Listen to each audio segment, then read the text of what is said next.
পার্থ পার্থ রায়চৌধুরীটা, পার্থ দে পার্থ দে, হ্যাঁ। পার্থ তার বাড়িতে গিয়ে আপনারা একটা কঙ্কাল পেয়েছিলেন, আপনাদের ফোর্স গিয়ে কঙ্কাল পেয়েছিল এবং পার্থকে নিয়ে আসে। আপনাদের ফোর্স জানতোই না, যে অফিসার গিয়েছিলেন তিনি জানতেনই না পাশের ঘরের বাথটাবে আরও একটা বডি আছে। Yes. কতটা খারাপ লেগেছিল? এটা তো ব্যর্থতা। হ্যাঁ, কিছুটা তো আনপ্রফেশনাল অ্যাপ্রোচ বটেই। প্লেস অফ অকারেন্স সেটা ভালো করে দেখা, খুঁটিয়ে খুঁটিয়ে দেখা, এটা পার্ট অফ দ্য প্রফেশন।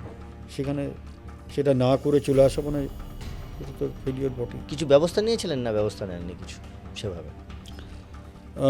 ওইটা অ্যাকচুয়ালি ডিভিশন পর্যায়েই ছিল ব্যাপারটা। ডিডি সরাসরি হস্তক্ষেপ করেনি, ডিভিশন খুব ভালো কাজ করেছিল in the matter of detection further, খুব ভালো কাজ করেছিল। তখন যে ডিসি ছিলেন মুরলীধর, খুব চমৎকার কাজ করেছিল। সে একটা কথা বলুন, এই পার্থর ফ্যামিলির যে ঘটনাটা, এবং তারপর পার্থকে আপনারা ধরলেন, পার্থর ট্রিটমেন্ট হলো, পার্থকে ছাড়া হলো, পার্থ নিজে ট্রিটমেন্টে থাকলো, নিজে তারপর সুইসাইড করলো।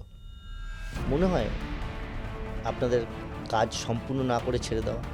পুলিশের কাজ কি শুধুই সাজা দেওয়ার ব্যবস্থা করা বা মানসিক অবস্থা থেকে রিকভারি করে তাকে ছেড়ে দেওয়া?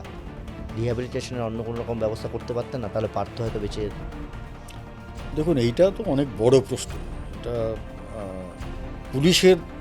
পুলিশের ব্যাপারটা যদি সামগ্রিকভাবে, মানে আপনি যেটা বলছেন হলিস্টিক অ্যাপ্রোচ, এত সম্ভব হয় না।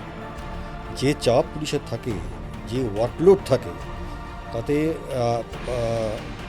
যা যা রিসোর্স আমার আছে, পুলিশের আছে, তা দিয়ে এতখানি পার্সু করে করা, যেটা আপনি বলছেন এটা হতো,